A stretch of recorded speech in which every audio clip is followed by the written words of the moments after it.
La otra Lía Ferreira, que es especialista en endocrinología, va a estar dando la parte de diabetes. La otra Leticia Jiménez, que también es egresada de la UNE, especialista en hematología, va a dar toda la parte del módulo de hematología. El otro Emilio Torres, también egresado de la UNE, va a dar toda la parte de neurología. La otra Fátima Otazú, que es neumóloga, va a estar dando también clases de neumología. La otra Marta Torres, también, que fue residente del Hospital Regional, especialista en medicina interna, va a estar en el grupo de prácticas. El doctor Jesús Sánchez está haciendo su residencia actualmente en Alemania. También se ofreció para dar clases teóricas por Zoom desde Alemania, ¿verdad? Y también tenemos la ayuda a los médicos residentes del Hospital Regional para las prácticas que ustedes van a ir desarrollando durante el año, ¿verdad? Bueno, el fundamento de la asignatura es la clínica médica, es una especialidad básica de la práctica médica, ¿verdad? O sea que todo médico o estudiante lo primero que aprende a hacer es atender pacientes y hacer diagnósticos clínicos, ¿verdad? Principalmente la clínica médica es la base de todas las especialidades que uno quiera desarrollar después, ¿verdad? Como su especialidad. Bueno, la formación en clínica médica le permite al médico proyectarse a la totalidad de los problemas de quien lo consulta y le faculta para ser el coordinador y máximo responsable de la atención del paciente que es visto por otra especialidad de la clínica. El clínico generalmente es el que hace el manejo de pacientes en consultorio, paciente internado, y tiene capacidad también de manejar pacientes graves hasta su posterior traslado a terapia intensiva, ¿verdad? Es lo que nosotros hacemos.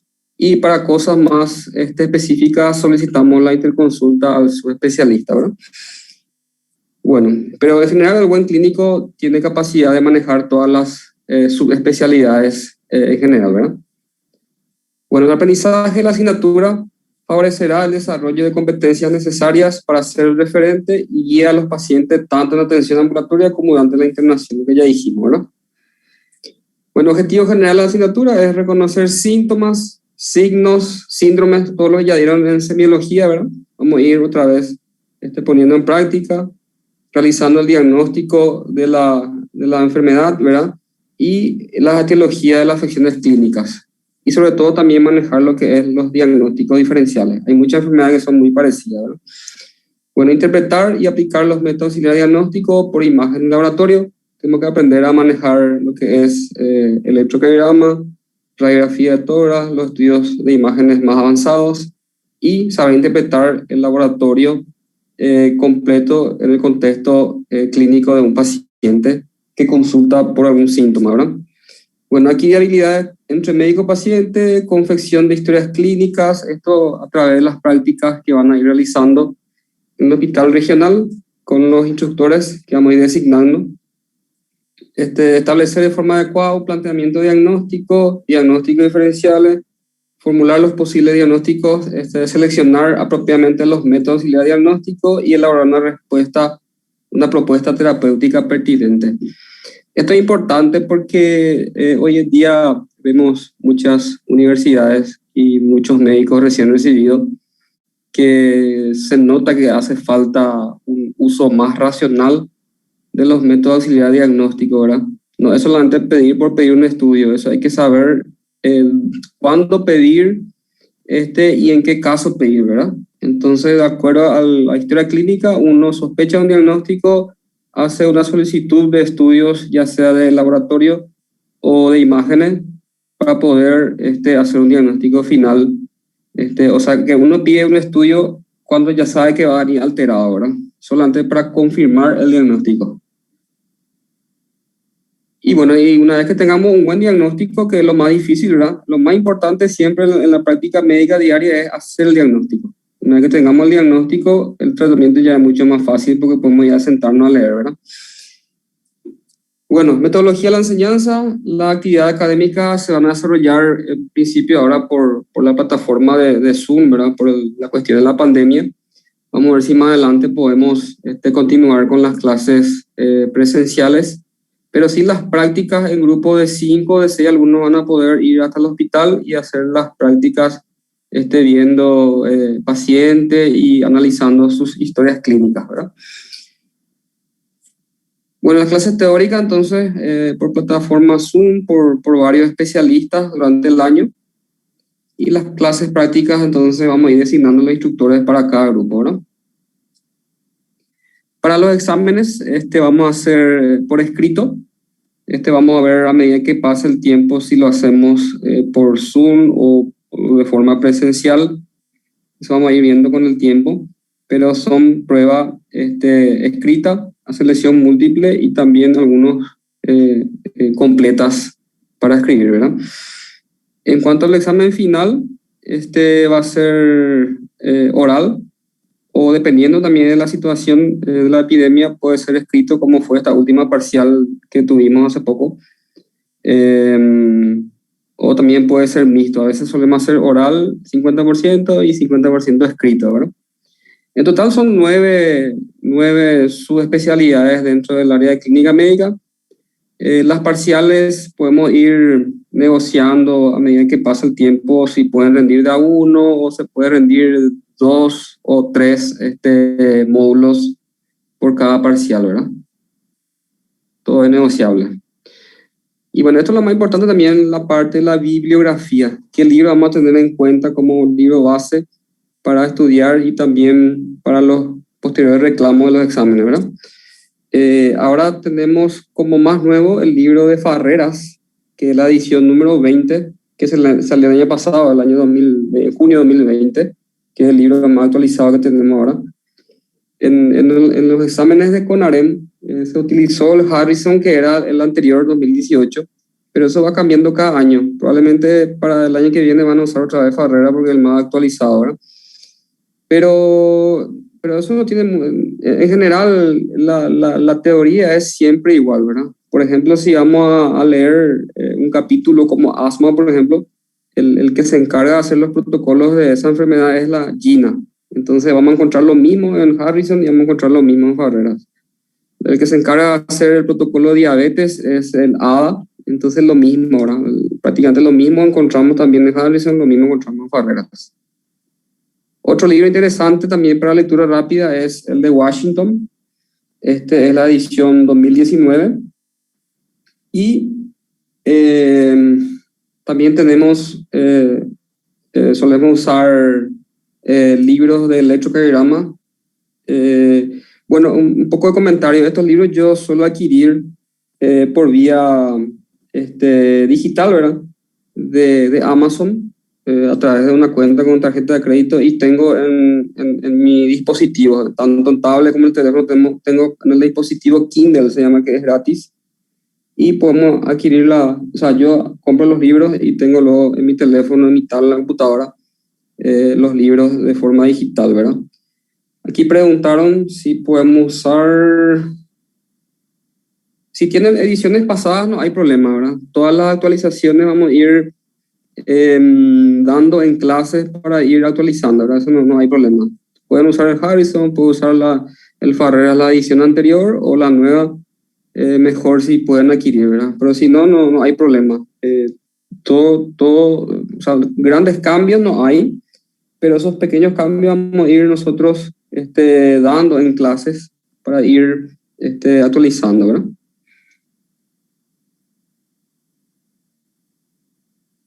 En cuanto al horario de clases, va a ser los días martes, jueves y viernes de las 13 horas hasta en adelante, ¿verdad? Hasta 5 minutos de tolerancia para llegar a tareas, tanto por Zoom o por clase presencial en una vez que se dé, ¿verdad? Y van a tener 2 horas cátedras semanales de práctica. O sea, una vez por semana, 2 horas de 40 minutos ya es suficiente para analizar 1 o 2 casos de pacientes internados en el hospital a través de la tutoría con los instructores, ¿verdad? La carga total debe ser de 400 horas anual, ¿verdad? Las clases van desde hoy hasta el 21 de octubre.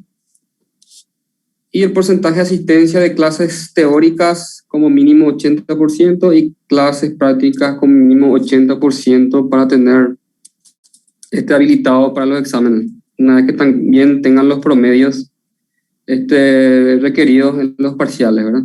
Que es 60%.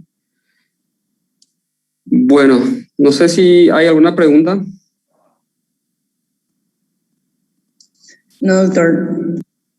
Bueno, entonces para terminar esta parte de presentación, quiero compartir con ustedes algunas frases que para mí personalmente me ayudó mucho para mi formación, ¿verdad? Como yo también fui alumno de la UNE, cuando fui también estudiante del quinto año de la Cátedra de Clínica Médica, el doctor Agustín Colmán ya era uno de los docentes y él, me acuerdo que el primer día de clase dijo que los alumnos de la Cátedra de Clínica Médica deben culminar el curso sabiendo interpretar un hemograma y un electrocardiograma. Esas son frases que se me quedó en la mente y hoy en día creo que me valió mucho eso porque uno de los métodos auxiliares que más estudié, digamos, y que más manejo es el electrocardiograma y es muy importante en esta área, ¿verdad? El área de clínica médica. El doctor Raúl Fanedo decía que debemos equivocarnos por la regla y no por la excepción. ¿Qué quiere decir eso? Que tenemos que manejar nosotros las enfermedades más frecuentes, ¿verdad?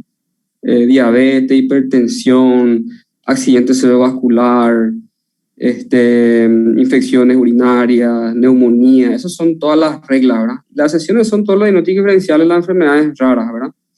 Entonces, usted como estudiante, yo voy a estar muy contento si por lo menos aprenden a manejar las enfermedades más frecuentes, ¿verdad? Entonces, siempre decía el doctor Fanego que podemos equivocarnos por la regla y no por la excepción, ¿verdad? Y tenía razón, ¿verdad? Bueno, el doctor Emilio Fleita, que también fue mi jefe cuando yo era residente, ahora mismo él es terapista, está en el hospital regional como jefe de terapia intensiva, también va a ser instructor de ustedes para las prácticas. Y cuando yo era R1 y él era mi jefe de R3, me decía que hay que pensar siempre en el contexto general del paciente para hacer un diagnóstico y también aprender a tomar decisiones, que es lo más importante, ¿verdad? Ustedes son estudiantes, pero va a llegar un momento que van a ser médicos recibidos, médicos residentes y probablemente ya no tengan a alguien que esté a su lado para ayudarles o a que le ayude a manejar algún caso clínico difícil, ¿verdad? Entonces, esas son frases importantes que se me quedaron en la mente y que me sirvió para la formación académica de años, ¿verdad? Bueno, en cuanto a los instructores, somos 10. Me dijo el alumno Jorge, estuve ya hablando con él, que son aproximadamente 52 alumnos, ¿verdad? Entonces vamos a poder dividir casi 5 alumnos con 6 alumnos en cada grupo, ¿verdad? Entonces yo voy a estar como instructor también. Antes que nada, ya le digo que yo estoy los días miércoles, entonces los miércoles yo puedo, de mañana o de tarde, para el grupo que le toque conmigo. Ahí están los números de teléfono. El doctor Emilio Fleitas, ahí tiene su número, ustedes le pueden llamar, entonces van a entrar a terapia intensiva con él para ver casos clínicos, ¿verdad? El doctor Agustín Colmán viene los jueves y los viernes, está por Ciudad del Este. El doctor Alberto Lovera hace recorrida los jueves de mañana. Entonces ahí está su número, a quien le toque con él le puede llamar también para coordinar la presencia de usted en el hospital, ¿verdad?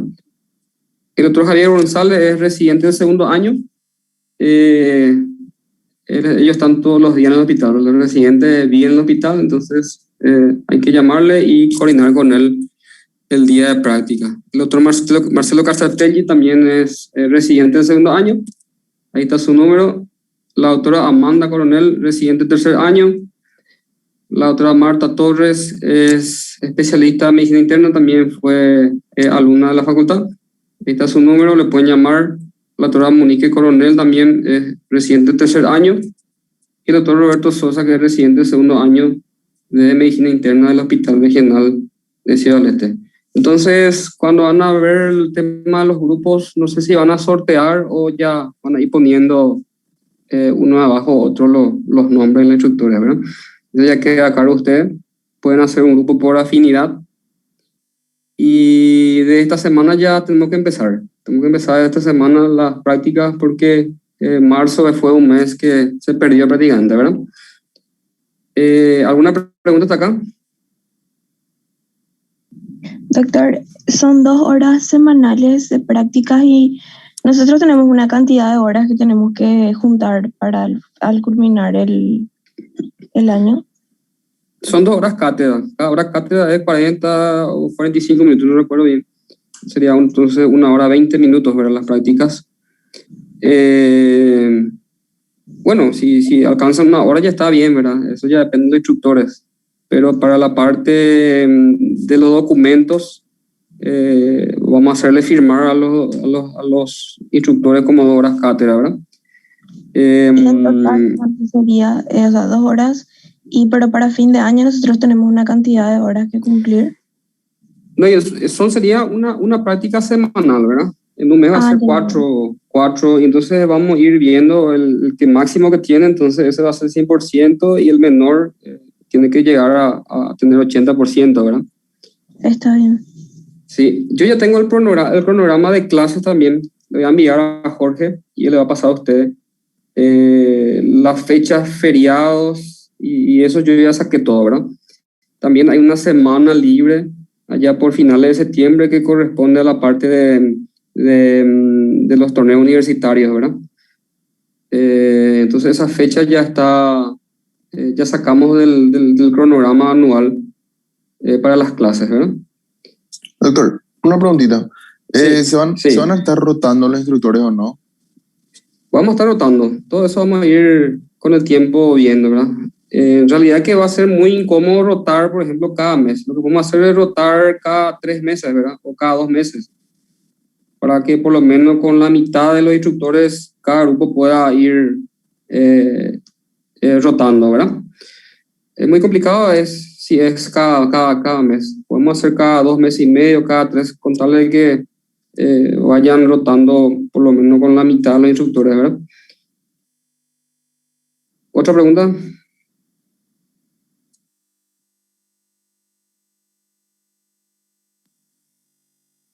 Creo que ninguna más, doctor. Bueno, entonces vamos a empezar con la primera clase de hoy. Doctor, una preguntita. ¿El doctor Agustín Colmán no está por Asunción? No, él viene los jueves y los viernes. Viernes sí o sí a Ciudad del Este. Él está por Ciudad del Este jueves y viernes. Siempre viene. Sí. Bueno.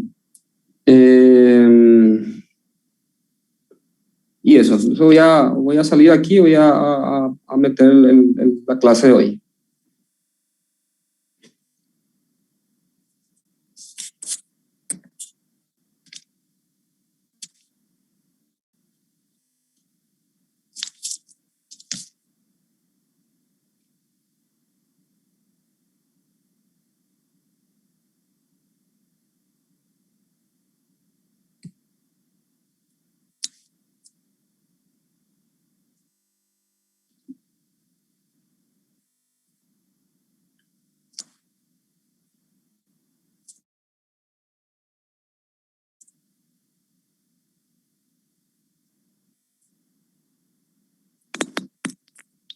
¿Se está viendo la imagen ahora?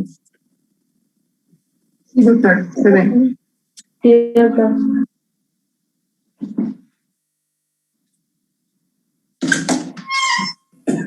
Doctor. Sí. Lo de la guardia vamos a tener nosotros. Y eso tengo que definir todavía. Voy a hablar con la gente de la facultad si es que van a estar autorizados ustedes para hacer las guardias. Pero no se preocupen, eso la otra semana vamos a definir todo eso. Las prácticas sí ya esta semana vamos a comenzar. Las guardias voy a hablar con la facultad. Si ellos permiten, entonces vamos a hacer también grupos de guardia, ¿verdad? Por lo menos de A2 o de A3. Y que vayan rotando de luna a luna, ¿verdad? Pero eso vamos a definir más adelante. Por el momento las clases virtuales y las prácticas ya estamos autorizados, ¿verdad? Y vamos a ir viendo con el tiempo, ¿verdad? De acuerdo a la situación epidemiológica, habrá algunos cambios seguros, ¿verdad? Bueno, entonces vamos a empezar hoy la clase de lo que es el primer tema del módulo neumología, que es tromboembolia pulmonar.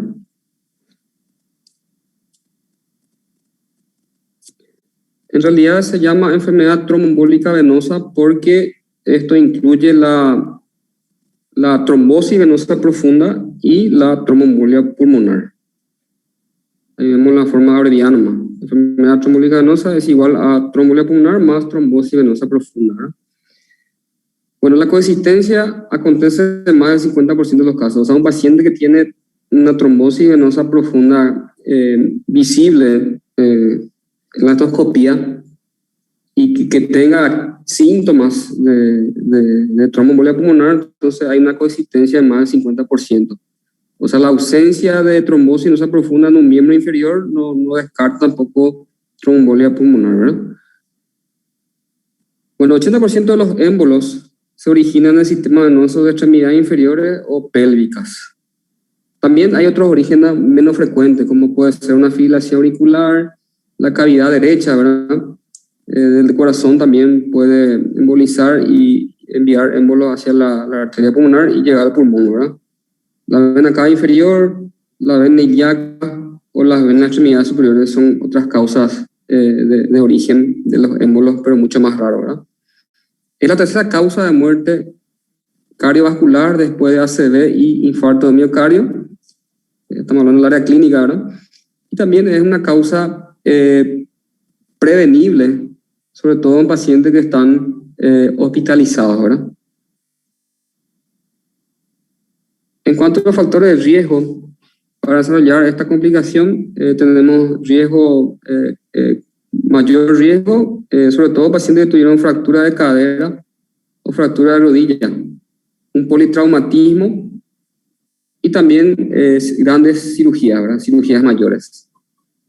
Y riesgo menor, lo que estaba leyendo hoy, incluye el cáncer, el ictus, ¿verdad? Encamamiento más de 3 días, la presencia de catéteres venosos como la vía central, que es un procedimiento que usamos mucho en la urgencia, el uso de estrógenos como anticonceptivo, la gestación también es un riesgo, pero menor, la obesidad, varices y la edad. A medida que avanza la edad, entonces también aumenta el riesgo de trombosis, ¿verdad? Sobre todo por el sedentarismo. También existen causas de trombofilias hereditarias como el déficit del factor 5 de Leiden. Esos son trastornos genéticos familiares, ¿verdad?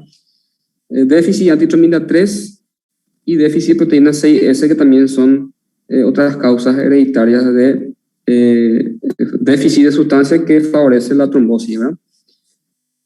También existe un déficit de antitrombina 3 adquirido en el caso del síndrome nefrótico. También puede producir una pérdida de proteínas por orina, ¿verdad? Y producir trombosis. El síndrome antifosfolipídico es la causa más frecuente de trombofilia adquirida, que es también una enfermedad, pero en este caso es autoinmune. Es una enfermedad que también produce trombosis arterial, aparte de trombosis venosa, produce plaquetopenia, aborto a repetición y se asocia a otras enfermedades reumatológicas, como por ejemplo el lupus, ¿verdad? Lupus eritematoso sistémico puede estar acompañado con el síndrome antifosfolipídico. Esta es la imagen clásica de una trombosis venosa profunda, donde se ve una simetría de miembros inferiores con edema. Es un edema blando, blanco, a veces un poco cianótico, no doloroso, y es frío, ¿verdad? A veces la trombosis puede ser muy extensa y comprimir la arteria y producir también una isquemia arterial ya secundaria, ¿verdad? Dependiendo del tamaño de la trombosis venosa. Entonces, un paciente que acude a urgencia y que tiene antecedentes de cirugía o está encamado o tiene cáncer y vemos esta imagen y si viene con disney, hizo brusco, tos, dolor torácico, lo más probable es que el diagnóstico sea una tromboembolia pulmonar, ¿verdad? Por unidad diagnóstica. Bueno, en cuanto a clasificación, la forma de presentación de la tromboembolia pulmonar puede ser aguda, que es lo que más vemos. Tenemos también formas crónicas ya de pacientes con otro tipo de enfermedad, ¿verdad? Más raro. Y de acuerdo a la gravedad puede ser masiva o puede ser submasiva o no masiva, ¿verdad? Si es una tromboembolia masiva, va a ser una tromboembolia grave. Si es submasiva, va a ser una trombolia intermedia, ¿verdad? Y si no es masiva, va a ser leve, ¿verdad? Puede ser provocada o secundaria por alguna enfermedad, por algún catéter, por algún traumatismo. Eso sería provocado o secundario. Y también existen formas primarias o idiopáticas que ocurren de forma espontánea. En estos casos no se encuentra la causa. Ya vimos casos así que nunca encontramos la causa, pero desarrollaron trombosis estos pacientes, ¿verdad? Entonces, como dice su nombre, es idiopático y es espontáneo, no hay ningún antecedente de traumatismo o de cirugía reciente, ¿verdad? Bueno, en cuanto a la etiología, como ya hablamos, hay factores médicos de todas las enfermedades que ya hablamos, de todos los déficits de factores de coagulación que ya hablamos, y factores quirúrgicos, como un politraumatismo, una cirugía mayor, una fractura de cadera. La fractura de cadera tiene un interés especial porque figura estadísticamente que el 50% de los pacientes hacen trombosis en ausencia de profilaxis para esas trombosis, ¿verdad? Y bueno, y siempre se habla de la triada de Virchow, que dice que tiene que haber un estado de hipercoagulabilidad para que haya trombosis, tiene que haber éstasis venosa y lesión endotelial, ¿verdad? Tiene que haber por lo menos 2 de esos 3 factores para que se produzca una trombosis y posteriormente la embolia, ¿verdad? La embolia o émbolo es lo que se desprende de la trombosis. Entonces, vuelvo a repetir, la triada de Virchow tiene que haber por lo menos 2 de esos 3 componentes para que se produzca una tromboembolia. En cuanto al cuadro clínico, los síntomas más característicos son la disnea. Eso va a depender también de la gravedad de la trombosis. Cuanto más grande la trombosis, obviamente mayor síntoma va a producir. También la taquipnea, que aumenta la frecuencia respiratoria. También va a haber taquicardia. Puede haber dolor pleurítico, porque en la zona donde se produce un infarto pulmonar, al estar en contacto con la pleura puede inflamar y producir un dolor tipo puntada de costado, ¿verdad? Puede haber hemóptisis por la elevada presión de forma brusca en las arterias o venas bronquiales, y eso produce hemóptisis, ¿verdad? Puede haber síncope también por la hipoxia aguda, y en casos ya muy graves puede producir muerte súbita. Bueno, entonces ese trombo que viaja por las venas y se obstaculiza a nivel de la arteria pulmonar, va a generar una presión dentro de la arteria pulmonar, y esa presión va a hacer que se dilate las cavidades derechas del corazón, y eso produce un desplazamiento del tabique interventricular hacia el ventrículo izquierdo. Eso conduce a la reducción del gasto cardíaco izquierdo con hipotensión arterial sistémica y hasta cuadros de shock cardiogénico, ¿verdad? En síntesis, lo que va a producir es una insuficiencia cardíaca, y su manifestación más extrema sería el shock cardiogénico, ¿verdad? También por la distensión brusca del ventrículo de la cavidad derecha puede producir también isquemia de las arterias coronarias por la compresión y generar un infarto del ventrículo derecho.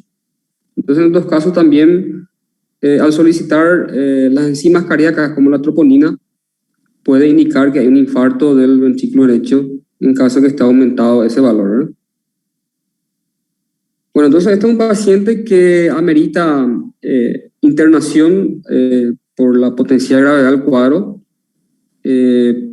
para hacer el diagnóstico, para hacer diagnósticos diferenciales, y una vez que se confirme el diagnóstico o ante la sospecha alta, se debe iniciar el tratamiento médico en estos casos, ¿verdad?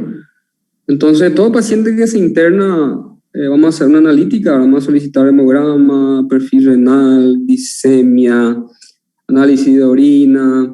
En este caso, si es un paciente muy inestable, vamos a solicitar enzimas cardíacas como la troponina, y también un estudio que se llama dímero D.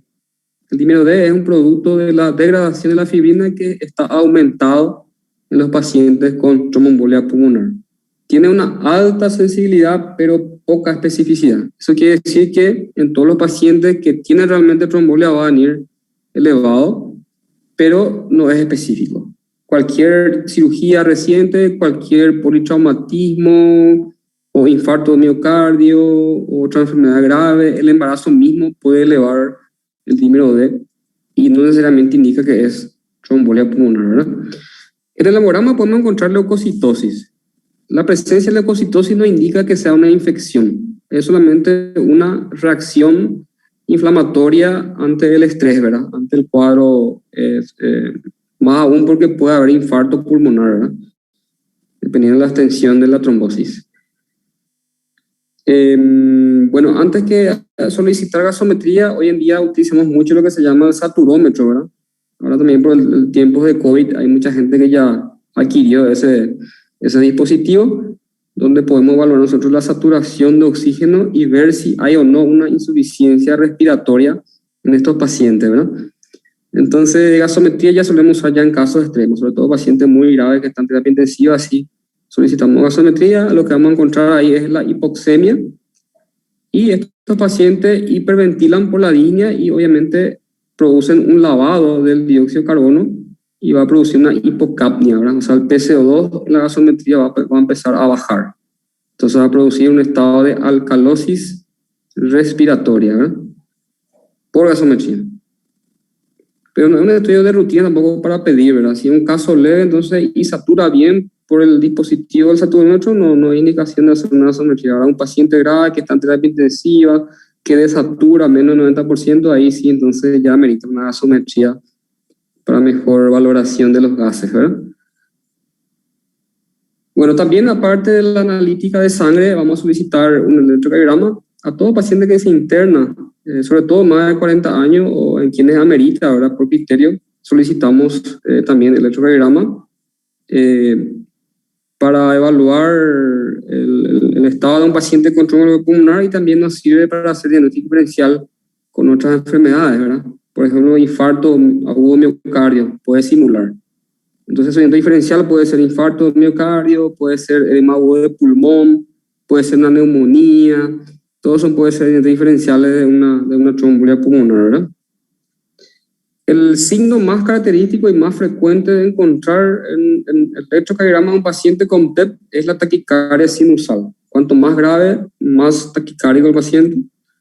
Suelen aparecer ondas T negativas también de las derivaciones de B1, B2, B3 y B4. Por la distensión brusca del ventrículo derecho puede haber también un bloqueo completo de rama derecha. Vamos a ir viendo después los electros. Y este patrón que se llama S1Q3T3. Este patrón no es específico,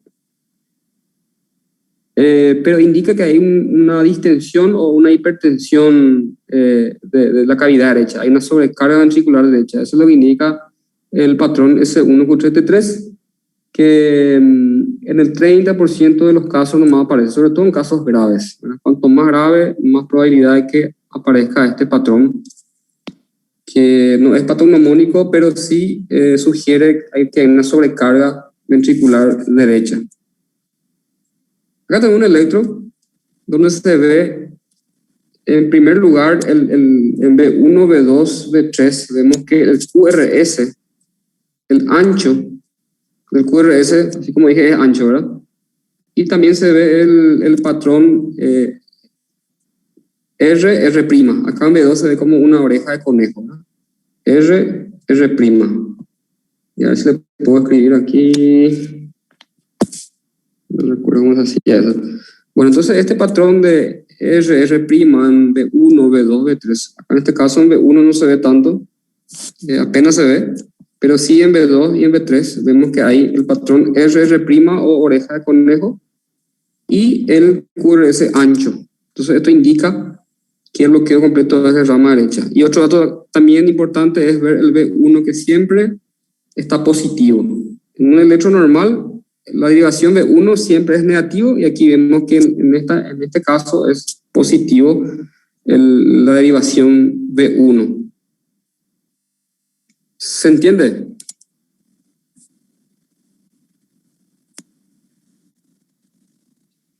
Entonces, vuelvo a repetir, tres características del bloqueo de rama derecha. Uno es B1 positivo, QRS ancho y patrón R' en B2, B3 y a veces B1 también, ¿verdad? Entonces eso es bloqueo completo de rama derecha. En general, el 20% de la población tiene un bloqueo de rama derecha insignificante, ¿verdad? Que no tiene una traducción clínica. Ahora, si no tenía antes y luego aparece, eso sí es anormal, ¿verdad? Un bloqueo de nodo, como se dice, de nuevo. Pero muchas veces es difícil de saber eso, ¿verdad? Si es que no tenía un electro previo. Pero un paciente joven, sano, que se hace un electro de rutina nomás, no tiene ningún síntoma, y encontramos un bloqueo de rama derecha, no tiene mucha traducción clínica eso. Hasta un cierto punto normal, ¿verdad? Doctor, ¿se puede repetir, por favor? B1 positivo, QR ancho. Sí, QRS ancho y patrón R'. Fíjense que el complejo QRS, ¿verdad? Tiene 3 ondas. La primera onda negativa es onda Q, que ahí no se ve. La segunda R es positiva y la tercera onda es la onda S negativa, que ahí se ve, ¿verdad? Pero en la onda R vemos que es bifásico o bimodal. Entonces por eso se le pone 2 nombres, R', ¿verdad? Es como oreja de conejo. Ahí B3 se ve mejor. Son 2 ondas R, uno más grande, otro más pequeño, ¿verdad? Entonces esos son los 3 criterios para decir que hay un bloqueo completo de rama derecha. Bueno, este es el patrón S1Q3T3 que se ve cuando hay una sobrecarga ventricular derecha. En el caso que es un cuadro sintomático agudo, obviamente va a ser TEP. Ahora, un paciente que tiene un S1Q3T3 y un paciente crónico, ¿verdad? Un EPOC, por ejemplo, puede producir hipoxia crónica, hipertensión pulmonar y va a producir coros pulmonales, que es la sobrecarga ventricular derecha, y va a tener también S1Q3T3, pero de forma crónica, ¿verdad? Ahora, si no tenía y clínicamente el paciente está con síntomas agudos y vemos este electro, entonces alta probabilidad de que sea una tromboembolia pulmonar grave. Aquí vemos entonces en la derivación S1, o en la derivación 1, ¿verdad? Vemos que hay una onda S en ese complejo QRS, ¿verdad?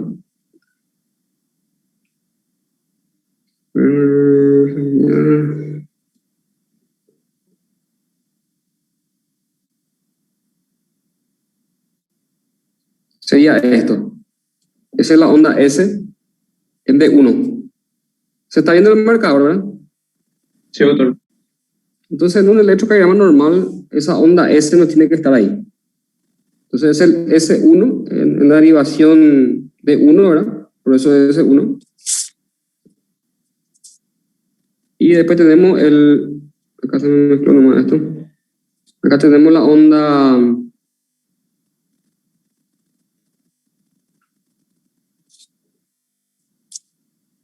en D3, vemos la onda Q, que es la primera onda del complejo QRS. Aquí vemos la onda Q.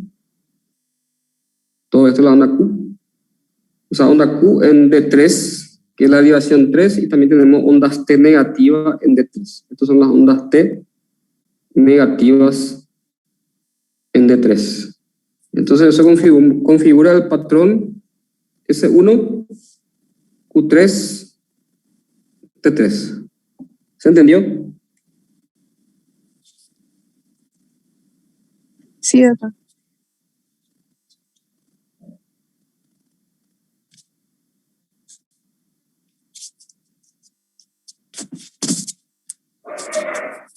Bueno, entonces ahora seguimos con la parte de... Aquí vemos también lo que les mostré, las ondas T negativas. Estas son las ondas T negativas simétricas en B1, B2, también se ve aquí en B3 abajo, y B4. Son las ondas T negativas que le venía diciendo al principio, ¿verdad? De B1 a B4, entonces puede haber T negativa. Y también puede haber cambios isquémicos, ¿verdad? Si es que hay una distensión importante del ventrículo derecho, eso comprime las coronarias y puede producir un infarto del ventrículo derecho, y vamos a ver también lesiones isquémicas. Pero eso vamos a ver más adelante, ¿verdad?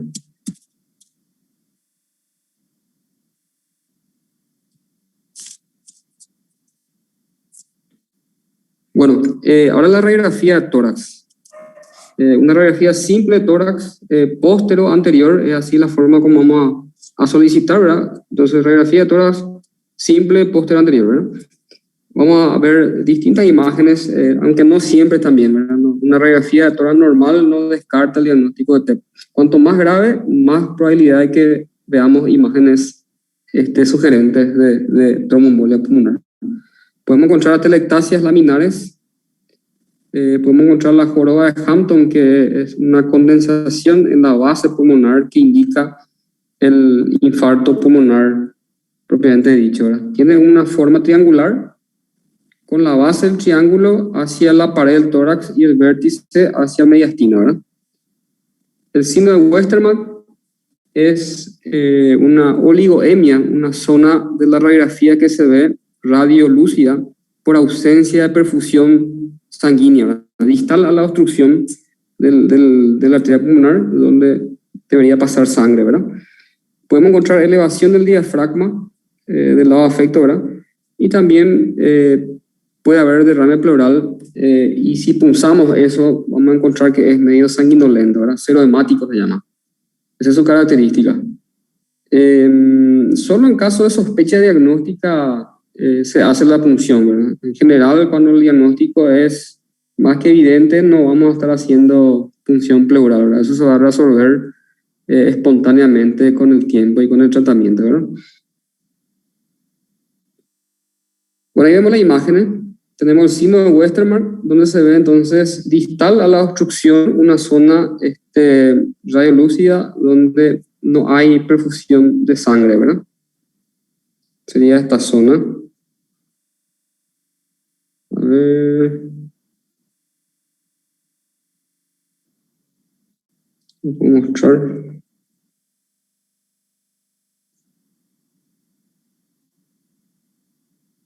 Esta zona sería entonces la zona donde no hay perfusión sanguínea. Aquí tenemos la joroba de Hampton, que tiene una forma triangular con la base hacia el tórax y la punta hacia el mediastino, ¿verdad? Ese sería el infarto pulmonar, propiamente dicho. Y adyacente al infarto pulmonar podemos encontrar también derrame pleural serohemático en algunos casos, ¿verdad? Y aquí en el lado izquierdo vemos entonces las atelectasias laminares, ¿verdad? Son atelectasias donde partes del pulmón quedan sin ser perfundidas y colapsa parte del parénquima pulmonar, ¿verdad? Sería una atelectasia. A ver.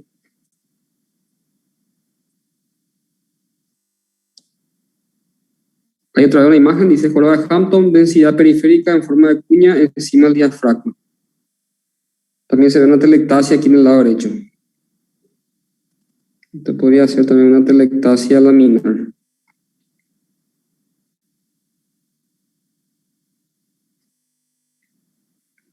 Bueno, entonces, una vez que tengamos un paciente con clínica subjetiva, tenemos también algunos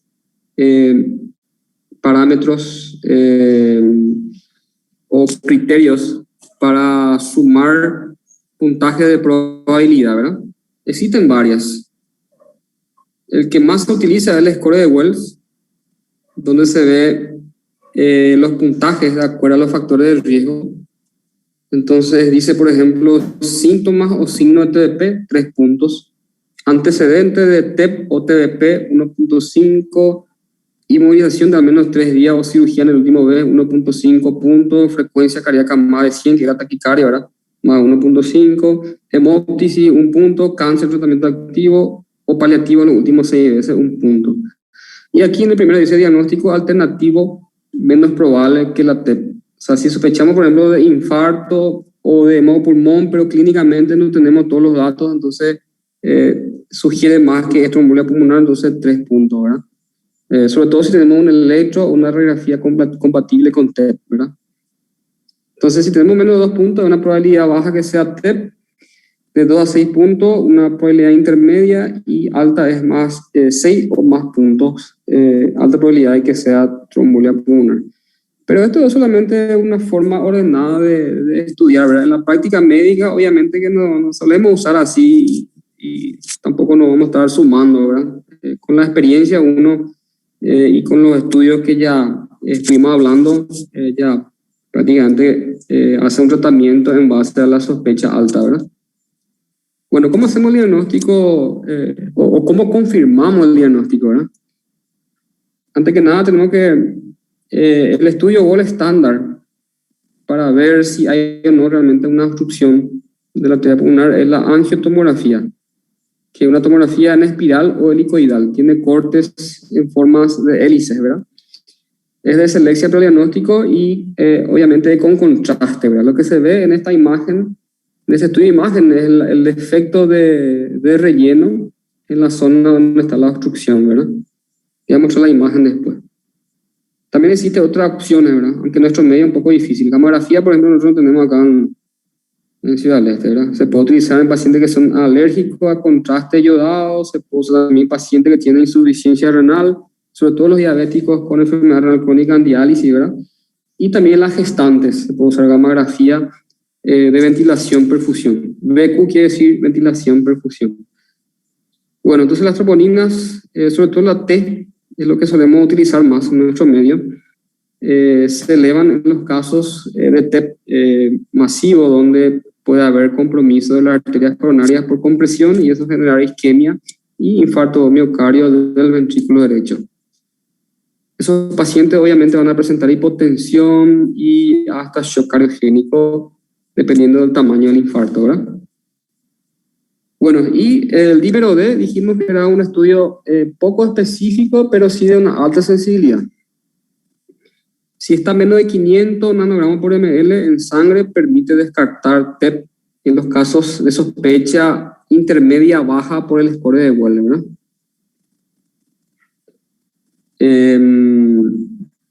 Ahora, si la sospecha es alta y el dímero D viene normal, ahí habría que ver otros estudios para confirmar o descartar definitivamente el diagnóstico, ¿verdad?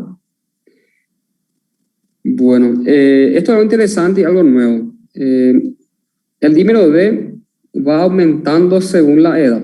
Entonces, hasta 50 años, hasta 500 es normal. Luego de los 50 años debemos sumar la edad, o sea que multiplicar por 10. Si tiene 60 años, entonces sería 500 por 10, va a ser 600, ¿verdad?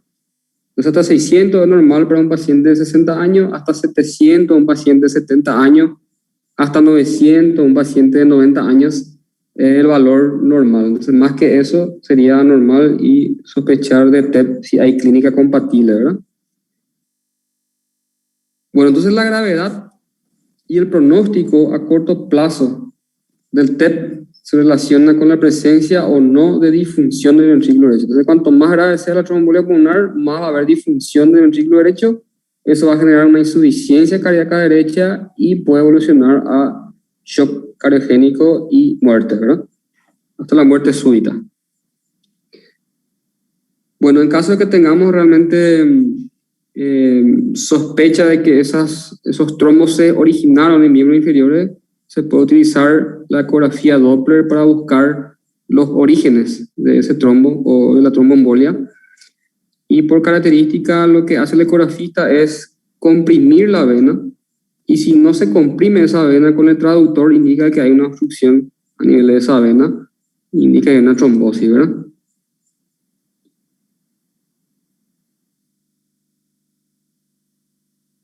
Bueno, este es un algoritmo interesante de diagnóstico que también encontré lo más nuevo, ¿verdad? En un paciente con hemodinamia estable, que viene por disnea, taquipnea, dolor torácico, y por el score de Well o por la experiencia uno sospecha de tromboembolia pulmonar, entonces existe un algoritmo diagnóstico, ¿verdad? Si la probabilidad es baja o intermedia, se solicita dímero D. Si es negativo el dímero D, entonces se descarta tromboembolia pulmonar. Si el dímero D es positivo, de acuerdo a la edad, como ya hablamos, hay que solicitar una angiotomografía helicoidal con contraste. Si es negativo, obviamente descarta TEP. Y si es positivo, confirma la tromboembolia pulmonar. Aunque en medicina todo es posible, hay veces que los pacientes vienen por clínica de TEP, pero por cuestiones de logística o porque no tiene condiciones de pagar el estudio lo más rápido posible, se hacen al día siguiente o 48 horas después del estudio y ya no se ve nada, ¿verdad? Eso puede ser ya o se resolvió espontáneamente o con el tratamiento se diluyó el coágulo, ¿verdad? Bueno, cuando existe una probabilidad alta de TEP, vamos a solicitar angio-TAC directamente y no dímero D, ¿verdad? Si es positivo el angio-TAC, obviamente confirma la tromboembolia pulmonar, y si es negativo, valorar la precisión de pruebas adicionales según la sospecha clínica. En ese caso, por ahí podemos pedir otra vez dímero D, ¿verdad? Y si la angio-TAC y el dímero D son negativos, entonces no hay tromboembolia pulmonar. Entonces no es tan fácil la conducta, el manejo en estos casos, ¿verdad? Ahora, si el paciente está con hemodinamia inestable, quiere decir eso que está en shock cardiogénico o está hipotenso, a eso se refiere hemodinamia inestable. Entonces, si tenemos forma de hacer una angiotomografía lo más rápido posible en el hospital donde se encuentra el paciente, sí podemos hacer, ¿verdad? En el caso que no tengamos con rapidez ese estudio, entonces el segundo estudio que vamos a solicitar es la ecocardiografía. La ecocardiografía lo que vamos a ver son signos indirectos de TEP, no signos directos. Signos indirectos. Vamos a ver el aumento de la presión pulmonar, vamos a ver dilatación de cavidad derecha y también podemos ver el movimiento paradójico del septum interventricular. O sea, normalmente cuando late el ventrículo izquierdo, la pared va hacia la derecha porque el ventrículo izquierdo tiene mayor presión que el ventrículo derecho.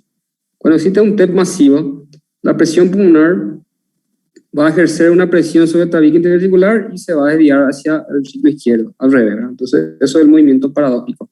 Por aumento de presión, entonces el tabique interventricular se desvía hacia el ventrículo izquierdo. Entonces, si no tenemos forma de hacer un angio-TAC lo más rápido posible en un paciente que está inestable, vamos a hacer una ecocardiografía, ¿verdad?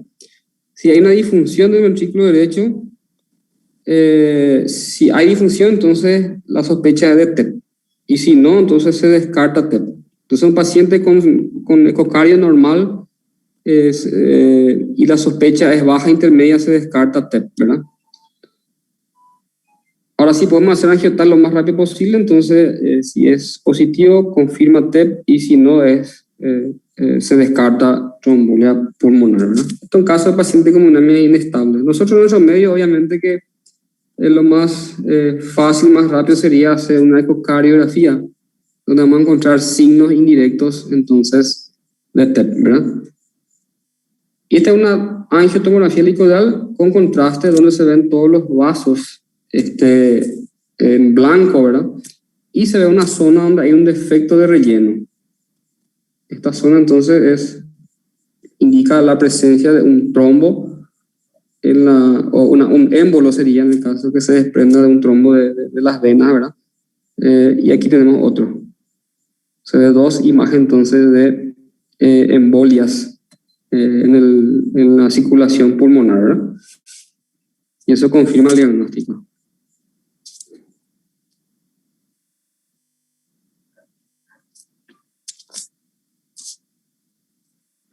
Bueno, y ahora lo más importante, el tratamiento, ¿verdad? Antes que nada tenemos que decir que si es un paciente con TEP grave, un TEP masivo e indicación de ingreso a terapia intensiva, ahora un paciente con riesgo intermedio o bajo se puede manejar en sala de internados, ¿verdad? Sala común. Entonces, cuando tenemos un TEP de alto riesgo, que es una TEP masiva, ¿verdad? ¿En qué caso consideramos TEP de alto riesgo? Cuando hay hipotensión, cuando hay shock cardiogénico. En ese caso se debe iniciar anticoagulación y también se utiliza fibrinolíticos para hacer trombólisis, ¿verdad? Al igual que un síndrome coronario agudo, también en estos casos se puede usar fibrinolíticos para tratar de limpiar o romper ese émbolo, ¿verdad? En el caso que exista contraindicación para trombólisis, un paciente que tuvo antecedentes de sangrado, una cirugía previa, antecedentes de ACD, entonces en esos casos no podemos usar trombólisis, entonces se puede optar por la embolectomía por catéter. Así como el síndrome coronario agudo, también en el TEP se puede hacer cateterismo cardíaco y hacer una embolectomía, sacar el émbolo a través de un catéter, ¿verdad?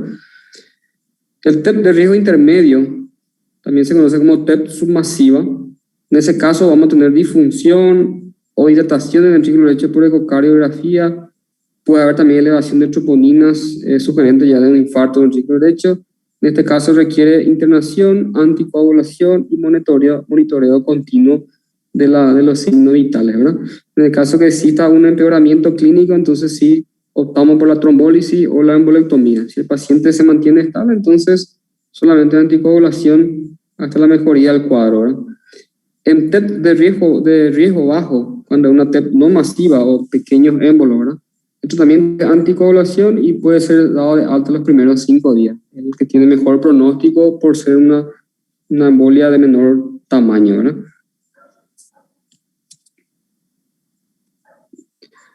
Bueno, en cuanto al tratamiento, aquí lo que es importante es conocer un poco los fármacos, ¿verdad? Y lo que nosotros hacemos en la práctica médica diaria. A todo paciente, entonces, que la sospecha es intermedia alta, entonces está justificado iniciar el tratamiento a ciegas hasta que se confirme o se descarte la trombolia pulmonar con los estudios de imágenes, ¿verdad? El medicamento de primera elección es la heparina bajo presión molecular, que se llama enoxaparina, a una dosis de 1 miligramo kilopeso. Eso quiere decir que si un paciente de 70 kilos va a recibir 70 miligramos cada 12 horas, mínimo 5 días. A la par que se inicie ya esta anticoagulación por vía parenteral, este es subcutáneo, ¿verdad? La enoxaparina es por vía subcutánea. También hay que iniciar ya los anticoagulantes orales a la par. Mínimo por 3 meses de tratamiento con los anticoagulantes orales después, ¿verdad? En el caso que sea idiopático, obviamente el tratamiento va a ser por tiempo indefinido, porque no sabemos la causa, ¿verdad? Lo más probable es que tenga otra vez un TEP, un paciente que ya tuvo y no se encuentre la causa, ¿verdad? Ahora, si una causa corregible, sí va a ser 3 meses. Un paciente que tuvo una fractura de cadera, se operó, luego vuelve a caminar, entonces en esos casos la causa se resolvió y entonces el tratamiento sería por 3 meses nada más, ¿verdad? Bueno, en cuanto a los fibrinolíticos, se usa el activador del tisular del plasminógeno, que puede ser uroquinasa o streptoquinasa, lo que está descrito en las guías, ¿verdad? En realidad cualquier fibrinolítico se podría usar, ¿verdad? También está el alteplase, reteplase, todos tienen la misma finalidad, ¿verdad? En el caso de pacientes que tienen contraindicado la anticoagulación por mucho tiempo, entonces también existen los filtros que se pueden poner en la vena cava inferior. Esos filtros evitan que los trombos o los émbolos de miembros inferiores vayan hasta el pulmón, ¿verdad? Entonces está indicado cuando existe contraindicación absoluta a anticoagulación o presencia de hemorragia por anticoagulante. Y en caso de recurrencia de TEP por anticoagulación inefectiva, ¿no? Estos son casos ya extremos. Los filtros de la vena cava, en principio, se estaba estudiando, decía que aumentaba la mortalidad, pero hoy en día igual figuran las guías, pero lo que se recomienda es utilizar el menor tiempo posible, ¿verdad? Bueno, obviamente oxigenoterapia, ¿verdad? Si el paciente desatura menos del 90%, entonces ya está indicado el uso de oxigenoterapia suplementaria en el paciente internado. En el caso que exista hipotensión, se puede iniciar primero una carga con suero salino o suero fisiológico de 500 ml para ver si con eso conseguimos aumentar la presión y mejorar la hemodinamia, ¿verdad? Como ustedes saben, el ventrículo derecho depende de volumen, no así como el izquierdo que depende de presión, ¿verdad? Entonces, cuando existe un infarto del ventrículo derecho, una TEP masiva, una hipotensión, entonces lo primero que vamos a hacer es oxígeno y cargas no más de 500 ml para tratar de mejorar la hemodinamia, ¿verdad? En el caso que no se consiga con cargas de suero fisiológico mantener la hemodinamia, entonces el último paso sería el uso de drogas inotrópicas que van a hacer que aumente la presión. En este caso, de elección, en el caso que ya haya un shock cardiogénico, es la noradrenalina, que aumenta la resistencia periférica y por lo tanto va a aumentar la presión arterial, ¿verdad? Estos son casos extremos, casos graves, pacientes que deben entrar a terapia intensiva y a la par que se hace el tratamiento médico, obviamente tratar de desobstruir la arteria con trombólisis o embolectomía con catéter. Bueno, este es un paciente internado, entonces vamos a usar enoxaparina, dijimos por 5 días y a la par, una vez que se confirme el diagnóstico, se debe usar antagonista de la vitamina K, como la cenocumarol, a la par, y al 5.º día suspendemos enoxaparina y el paciente continúa por 3 meses más con el cenocumarol. La ventaja del cenocumarol que es barato, fácil de conseguir, y la desventaja es que tenemos que hacer controles cada 2-3 semanas del INR. INR es Índice Normalizado Internacional. Es un rango de anticoagulación que se debe mantener para que sea eficaz la anticoagulación. Tiene que estar entre 2 y 3 el valor del INR para que sea eficaz nuestra anticoagulación por 3 meses, ¿verdad? La otra desventaja es que al ser difícil controlar, aumenta el riesgo de hemorragia en el caso que sobrepasemos ese rango de anticoagulación. Pero su antídoto, el antídoto de la cenocumarol sería la vitamina K. Como dice su nombre, son antagonistas de vitamina K, y cuando existe un sangrado importante, entonces hay que suspender y administrar vitamina K a estos pacientes por la sobredosis, ¿verdad? Bueno, y también tenemos los anticoagulantes orales más nuevos, con la ventaja de que no hace falta controlar el INR, pero la desventaja es que son mucho más costosos, ¿verdad? Nosotros en nuestro medio es un poco difícil eso, porque en el hospital público la mayoría son de escasos recursos, entonces es difícil sostener ese tratamiento en el tiempo por el costo, ¿verdad? Entonces tenemos los anticoagulantes de acción directa. Tenemos los inhibidores de la trombina, que es el dabigatran, y el inhibidor del factor D activado, que es el endoxaban. Entonces son de acciones directas. En el caso que usemos dabigatran, que es lo que es más fácil de conseguir en nuestro medio, endoxaban yo hasta ahora no vi, ¿verdad? Pero el dabigatran sí también tiene que iniciarse con enoxaparina en los primeros 5 días. Entonces llega 5 días, se suspende enoxaparina y el paciente queda solamente ya con el dabigatran por 3 meses, en el caso que sea una causa reversible. En el caso que sea idiopática o es un paciente que está encamado ya de por vida, obviamente la anticoagulación va a ser de por vida, ¿verdad? Bueno, ¿en qué caso también existe monoterapia con inhibidor directo del factor 10A? Es la Pixaban y Rivaroxaban. En estos casos, por ejemplo, no hace falta usar la enoxaparina a la par. Entonces hacemos el diagnóstico, sospechamos el diagnóstico y podemos iniciar ya Rivaroxaban, por ejemplo, ya vía oral, sin necesidad de hacer inyectable con la enoxaparina, ¿verdad? El Rivaroxaban tiene una dosis de 15 miligramos cada 2 horas por 3 meses, por 3 semanas, que es la dosis de ataque, por 3 semanas, y luego se usa una dosis de 20 miligramos día ya hasta completar 3 meses, ¿verdad? Entonces, en el caso de la Pixaban y Rivaroxaban, que son inhibidores directos del factor 10A, no hace falta utilizar a la par la enoxaparina como tratamiento inicial, ¿verdad? Bueno, monoterapia con enoxaparina también se puede usar en pacientes con cáncer.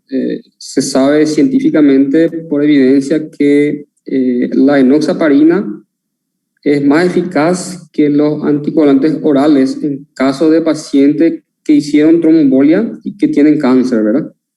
Entonces en esos casos se puede usar de forma continuada por mucho tiempo, ¿verdad? La enoxaparina, hasta que se resuelva el cáncer, ¿verdad? En el caso que sea curable, ¿verdad? En el caso que no, entonces el tratamiento va a ser ya de por vida, ¿verdad? Y también en gestantes, pacientes gestantes con antecedentes de aborto por síndrome antifosfolipídico, también deben recibir solamente enoxaparina, porque los anticoagulantes orales, sobre todo la cenocumarol, produce malformaciones congénitas. Lo podemos usar en embarazada, ¿verdad? Bueno, los anticoagulantes de acción directa, lo que estuvimos hablando, están contraindicados en pacientes con insuficiencia renal o enfermedad renal crónica con clearance de creatinina menor a 30 ml minuto. Solamente la heparina sódica o la heparina de alto peso molecular es la que se puede usar en estos casos.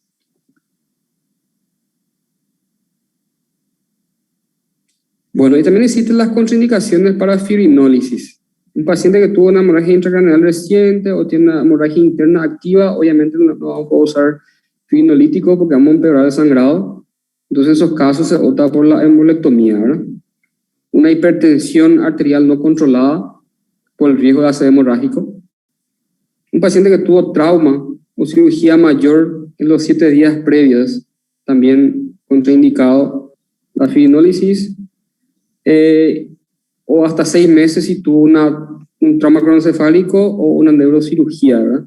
Tiene que pasar más de 6 meses entonces después de un procedimiento neurológico para recibir fibrinólisis en un paciente que tenga criterio, ¿verdad? Bueno, las profilaxis para evitar sobre todo la trombosis venosa profunda, que es el principal factor para que se produzca émbolos, es la movilización, la deambulación precoz en un paciente sobre todo que fue intervenido quirúrgicamente. La deambulación precoz entonces es una forma de prevenir la éstasis venosa. Y también los fármacos, ¿verdad? Solemos usar la heparina sódica de alto peso molecular a una dosis de 1 cc cada 12 horas. Esa es la dosis profiláctica para trombosis, para evitar la trombosis. Y también se puede usar la enoxaparina a una dosis de 40 miligramos día de forma subcutánea a los dos, ¿verdad? Como profilaxis para la trombosis. Acá la ventaja es que la heparina sódica es mucho más barato. Y usamos solamente para profilaxis, no para anticoagulación, ¿verdad? La enoxaparina es mucho mejor, pero un poco más costoso en estos casos, ¿verdad? ¿En qué caso hacemos profilaxis? Un paciente, por ejemplo, que se interna con todos esos riesgos de la triada de Virchow, ¿verdad? Un paciente que está con éstasis venosa, con un estado de hipercoagulabilidad y un paciente que tiene una lesión endotelial, ¿verdad? Un politraumatismo, por ejemplo, que va a estar encamado más de 3 días, está indicado la profilaxis para trombosis. Un paciente que viene con insuficiencia cardíaca con mucho edema, está indicado la trombosis, la profilaxis para trombosis. También un paciente con síndrome nefrótico, más porque se pierde la antitrombina 3, también está indicado la profilaxis para trombosis. Fracturas de cadera, ¿verdad? En cirugía vemos, o traumatología, vemos muchas fracturas de cadera, entonces a esos pacientes del ingreso se le inicia profilaxis con heparina o enoxaparina de forma subcutánea para las profilaxis, ¿verdad? No sé si hay una duda hasta aquí. No, doctor, ninguna.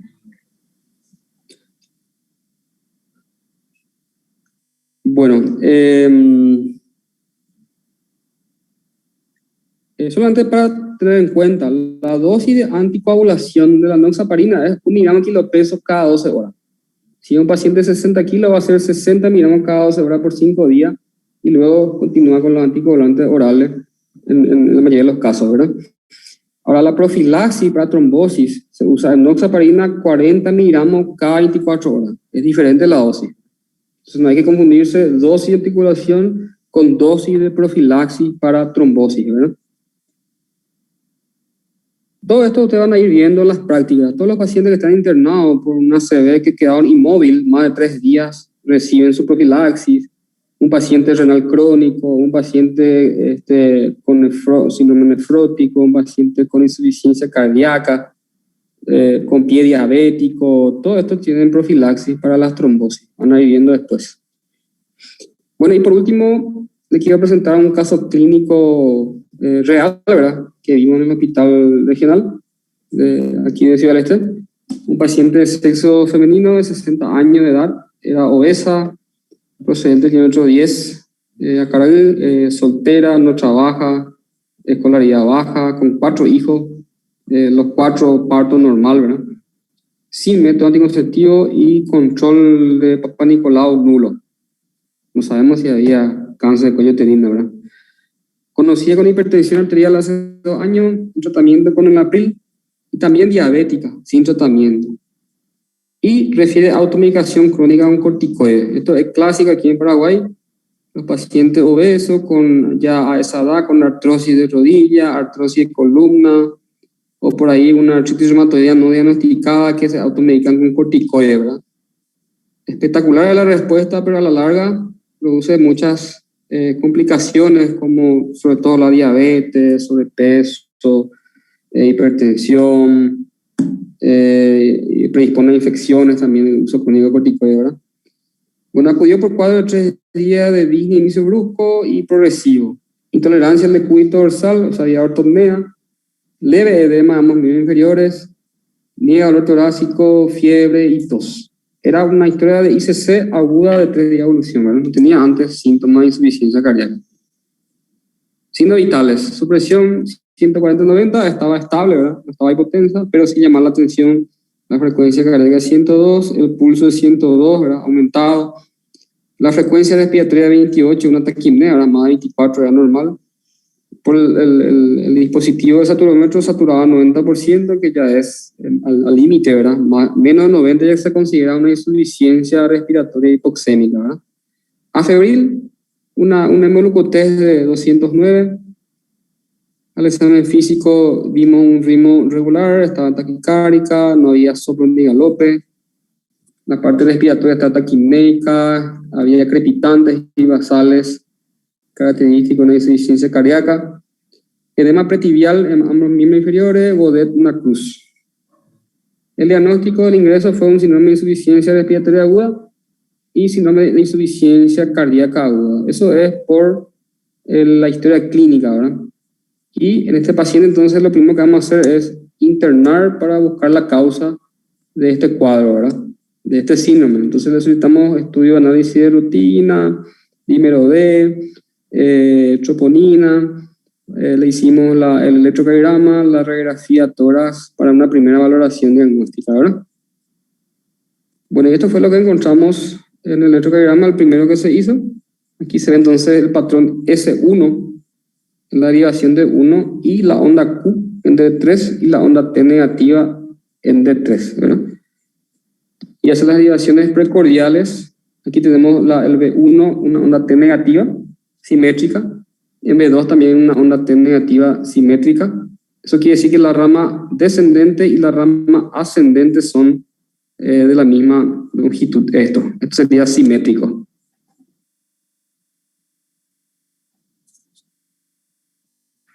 El siguiente, aquí tenemos también la derivación B3 con una onda T negativa simétrica y también B4. Así como estuvimos desarrollando la clase, presenta todos los cambios. Lo que no había era bloqueo completo de rama derecha, ¿verdad? Pero sí tenía taquicardia sinusal, onda T negativa de 1 a B4 y también el patrón S1 Q3 T3. Esta fue la radiografía de la señora, donde ya había una leve cardiomegalia. Probablemente también ya había una cardiopatía del lado izquierdo por la diabetes y por la hipertensión arterial, ¿verdad? Pero aquí se ve una atelectasia laminar. Se ve una atelectasia laminar. A ver, le voy a mostrar. Esto que está aquí es una atelectasia laminar. Eso es lo que se vio, ¿verdad? Que no se vea nada, como dijimos al principio, no descarta el diagnóstico. No siempre se ve la jornada de Hampton, no siempre se ve el signo de Westermann, ¿no? Impresionaba un poco mediastino ensanchado y también una leve cardiomegalia, ¿verdad? Sobre todo el lado izquierdo.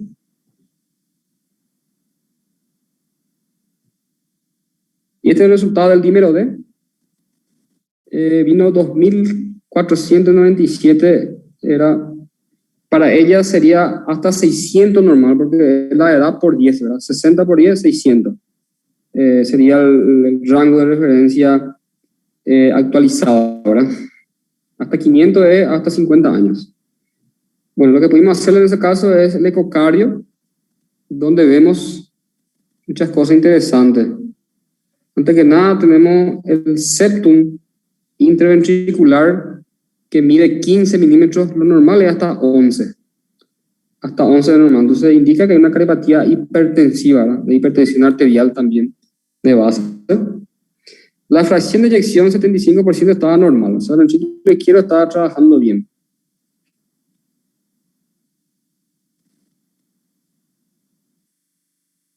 Bueno, ahí como dijimos, se ve una hipertrofia septal leve, que está luego señalado, ¿verdad? con disfunción diastólica. Eso quiere decir que el corazón se contrae bien, pero no se relaja bien. Hay una disfunción diastólica. Las válvulas estaban bien, una estenosis leve de la válvula aórtica, dice área 2, una estenosis leve. Probablemente ya por la hipertensión y diabetes se calcifica la válvula aórtica y con el tiempo se va estenosando, ¿verdad? Y aquí ven, dice ventrículo derecho dilatado, leve a moderada, con función sistólica disminuida del ventrículo derecho.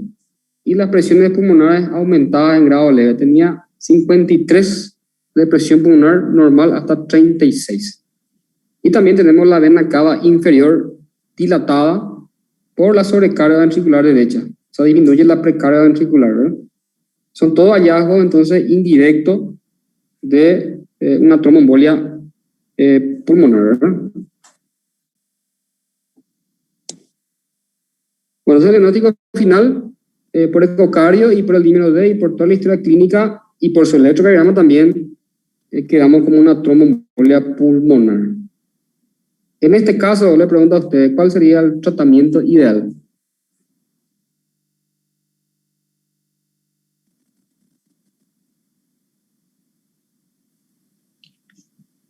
Sería una paciente con un riesgo, no es intermedio, no llega a ser intermedio, ¿verdad, doctor?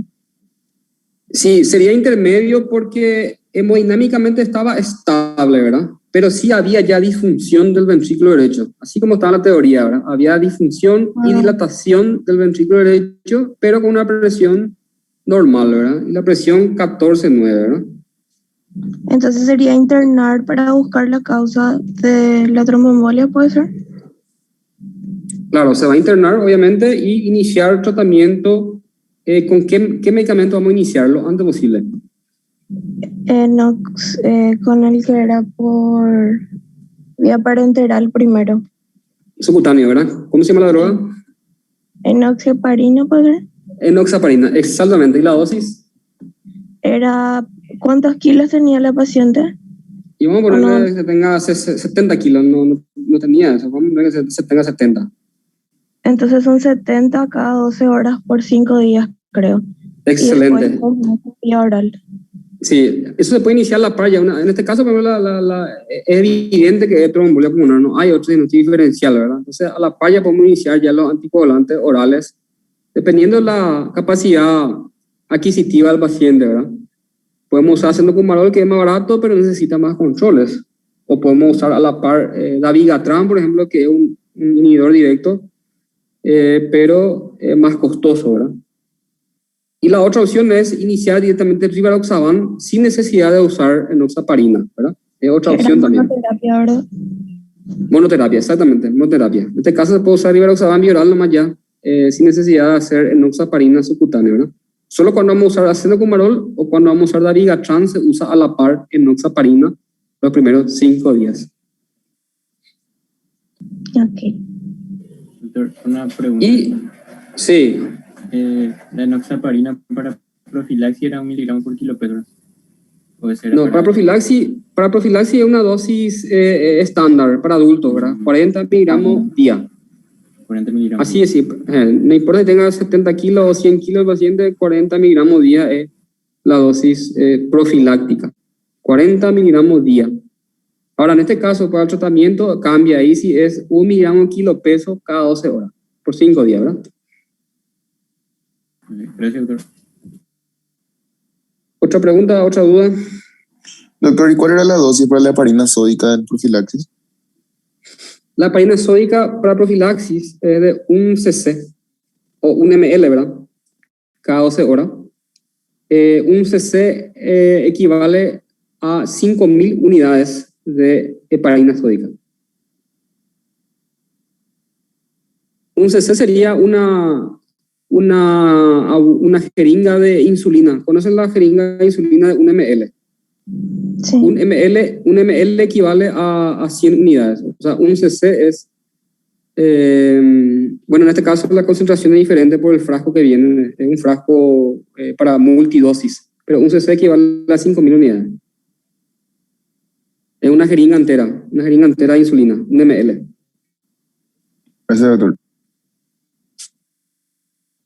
La otra ventaja de la heparina sódica es que se puede usar en renales crónicos. La enoxaparina no.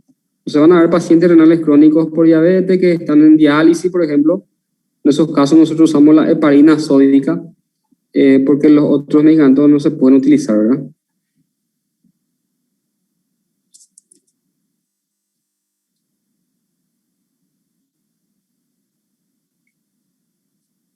¿Alguna duda más sobre los electros?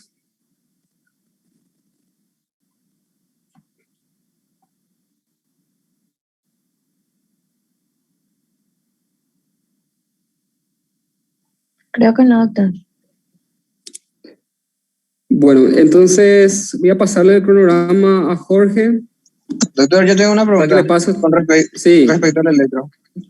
sí. Vos hablaste sobre una distancia entre creo que era los QRS o la onda T, y ese no entendí. La distancia. Sí, que son iguales, dijiste. Ah, no, eso estaba hablando sobre la onda T.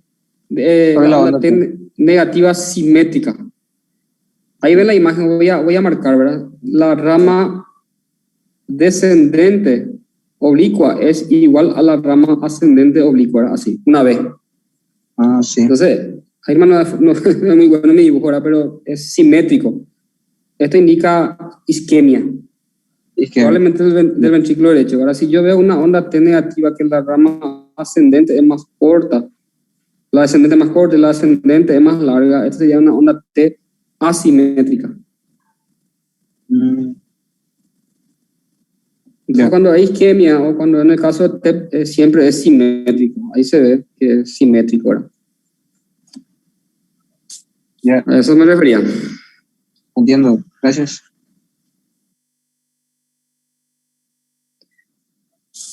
Voy a averiguar entonces el tema de las guardias también y los grupos ya pueden ir empezando desde mañana, ¿verdad? Le voy a pasar otra vez los números al delegado y le paso el cronograma de clases y vemos nuestro curso de semana el tema de las guardias, cómo vamos a hacer para el tema de la pandemia, ¿verdad? El jueves entonces van a tener tuberculosis con el doctor Colmán, jueves y viernes. Está bien, doctor. Muchas gracias. Nos vemos entonces. Hasta luego, doctor. Doctor, chau, chau.